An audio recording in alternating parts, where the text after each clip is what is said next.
Now, could Mali become the new Afghanistan? That's a question burning in Paris and Berlin and other European capitals after France decided to pull its military out of the crisis-torn country in the Sahel.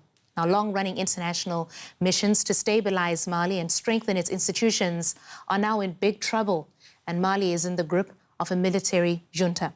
Russia has even been getting involved. Now, Germany's Foreign Minister Annalena Baerbock paid a visit this week to work out what Berlin's next move should be. DW's chief international correspondent Richard Walker flew with her to Mali, from where he sent us this next report.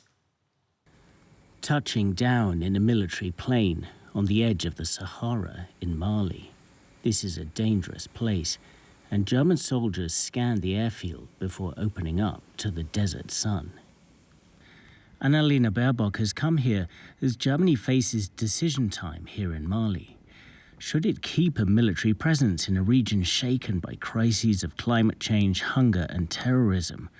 Or after many years and little progress, is it now finally time to quit? France has decided to pull out its forces, a huge step for the former colonial power. And the EU has ended a mission training Mali's army. This man is the reason why. Colonel Assimi Goïta leads the military junta that controls Mali after 2 coups in as many years. The regime is accused of showing no interest in returning to democracy, and its deepening ties with Russia. That's a big worry for the West, as the war in Ukraine rages on. So the outlook was tough as Baerbock toured Camp Castor, the main base for German operations here. Aircraft fly from here on reconnaissance missions as part of a United Nations mission called MINUSMA. It aims to bring some stability to Mali. Meeting the troops, Baerbock made it clear that she wants to stick to the UN mission, and that Germany might even have to commit more as others pull out. Against the backdrop that the French have already announced that they will withdraw here, there is now also a special responsibility for our country, for the many other countries that are involved in this mission, to consider together how we can continue this important stabilisation mission in the future.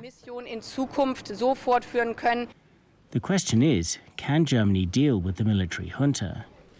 At talks with junta leaders in the capital, Bamako, Baerbock and her Malian counterpart were at loggerheads over Mali's military ties to Russia, especially after reports of a massacre involving Russian fighters. This was my urgent appeal, why it's so important, including for the protection of civilians in Mali, that there is no cooperation with Russian actors here on the ground. The situation in Mali is the situation in Mali, and we hope that each of Mali's partners will also respect Mali's choices. Mali makes its choices according to its concerns, just as Germany makes its choices according to its concerns. So what happens now? Well, as Annalena Baerbock and the delegation of lawmakers travelling with her return to Germany, you can expect an intense debate to flare up in the weeks ahead. But they don't have that long to decide. Next month, the Bundestag, the parliament, will have to vote on whether the mission will continue. The instability in Mali hasn't only destroyed lives. Islamist insurgents in Timbuktu also destroyed written history.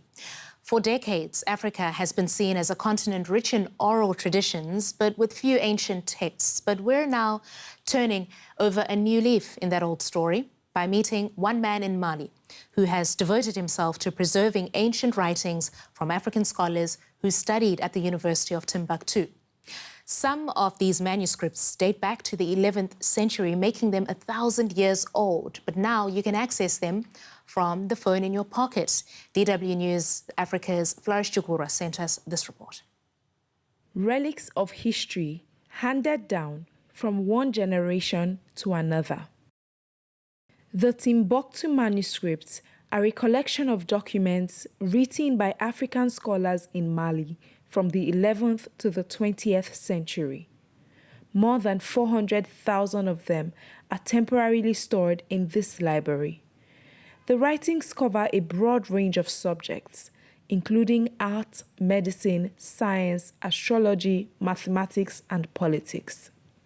Tout le monde a dit Everybody says that in Africa, there is no written heritage.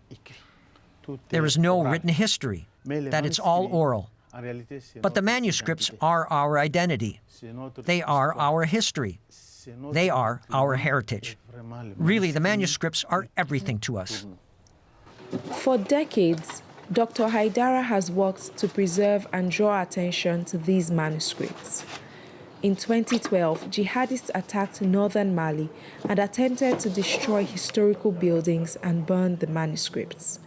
But with the help of locals, Haidara secretly transported the manuscripts a bit at a time by boat and truck to the capital, Bamako. Now, together with his team and partners like Google, Haidara has been working to digitize the manuscripts. They've taken thousands of high-definition pictures of the manuscripts and translated the text into different languages for people all over the world to use. Having a digital copy of the manuscripts will make work easier for researchers, for students, for teachers, and for historians. They'll be able to easily access the manuscripts on their screens. This particular manuscript that I just read is titled Good Governance and the Dangers of Power, and it basically talks about how giving gifts and money in exchange for justice is corruption. And I find it very, very fascinating that from the 11th century, we can find so much wisdom that people and governments of our day can learn from. Digitizing the manuscripts also means that even if any of them gets lost or stolen, the content will be preserved online. This digitization process is part of Google's Mali Magic project. The technology giant is partnering with historians like Haidara to preserve and share treasures of African heritage with the world.